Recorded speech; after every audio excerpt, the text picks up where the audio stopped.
hindi kasi tayo pwede magpa-inhibit ng mga tao, ng mga senators, hindi kasi tayo pwede magpa-inhibit ng mga senator judges based on bias. Dahil ang posisyon lang naman ng isang tao is you are for or against.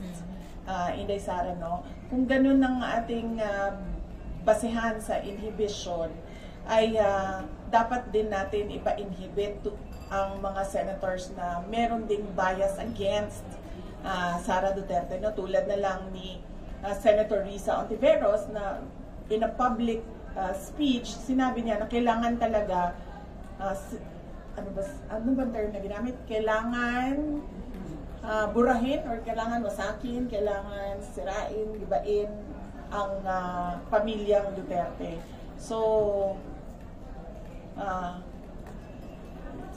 kung ganon, na magpa-inhibit tayo based on bias, ay madaming senators ang ipapa-inhibit for or against Sara Duterte. Kaya sinasabi ko, ibigay na natin yung benefit of a doubt dyan sa ating mga senator judges na gagawin nila ang trabaho nila ng patas according to sa sinumpaan nila as a senator judge.